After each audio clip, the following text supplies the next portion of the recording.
Ces versets nous font voir ce qui se passe quand Jésus vient. Mais si nous sommes attentifs, nous pouvons remarquer quelque chose d'important. Zacharie chapitre 14, le verset 4. Ses pieds se poseront ce jour-là sur la montagne des Oliviers, qui est vis-à-vis de Jérusalem.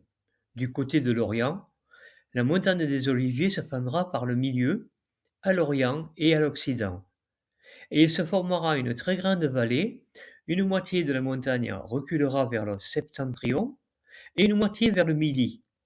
Vous fuirez alors dans la vallée de mes montagnes, car la vallée des montagnes s'étend jusqu'à Hadzel.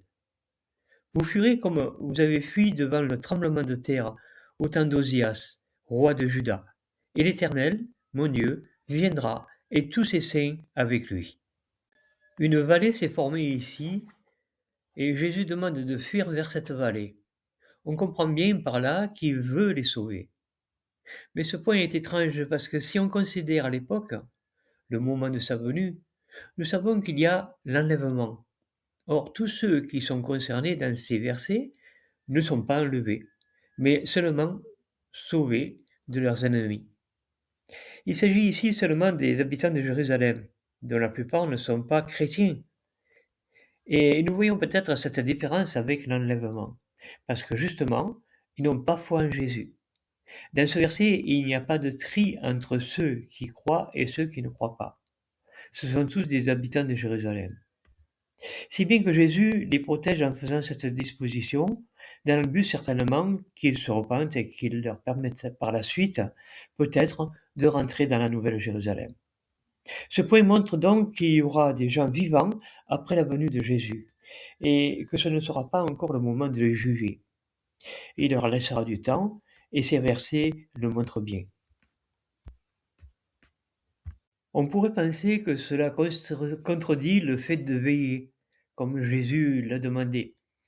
Mais en fait, il a demandé de veiller pour les croyants, pour l'enlèvement, et non pas pour les juifs. Plus bas dans le chapitre, nous voyons qu'il s'agit de la même configuration, puisque les armées qui resteront de la guerre contre Jérusalem ne seront pas tuées. Mais Dieu leur demandera de fêter la fête des huttes d'année en année. Nous pouvons supposer, en voyant ces choses, que la bataille d'Armageddon peut être plusieurs années après la venue de Jésus. Le temps qu'il faut pour la repentance, qu'il y ait une séparation pour ceux qui n'avaient pas foi en Jésus, dès lors qu'ils ont maintenant la possibilité de reconnaître Jésus. Il y a une autre possibilité aussi, c'est que les habitants de Jérusalem, comme beaucoup d'autres nations, devront plier le genou devant le roi. C'est-à-dire qu'à partir de ce moment-là, commencera le jour du jugement. Si nous comprenons bien, Jésus ne tuera pas tous ceux qui n'ont pas foi en lui quand il viendra. On retrouve d'ailleurs cette pensée en Ézéchiel 38 qui nous dit que les nations seront spectateurs de ce qui se passe en Israël.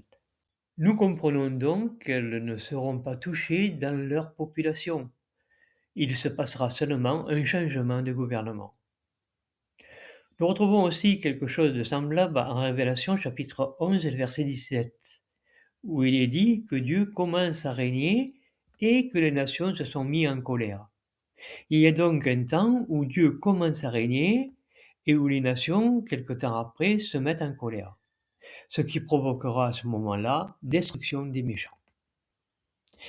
Il n'y a pas d'indication de temps entre le moment où Jésus vient et le moment de la destruction des méchants. Au 1er siècle, on peut voir que Jésus a réalisé son ministère jusqu'à la destruction de Jérusalem. Il y a eu un nombre conséquent d'années. Et c'est ce modèle qui peut être pris en compte, mais l'avenir le dira.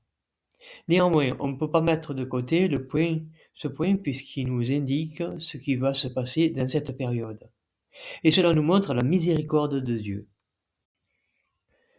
Apprendre à voir comment Dieu voit les choses nous permet d'avoir une plus grande intelligence des prophéties.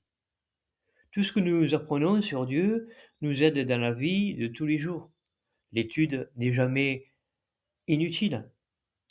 N'oublions pas non plus que ce qui se passe pour Jérusalem se passe aussi dans le monde entier, puisque les principes sont les mêmes. La justice de Dieu est pour tous.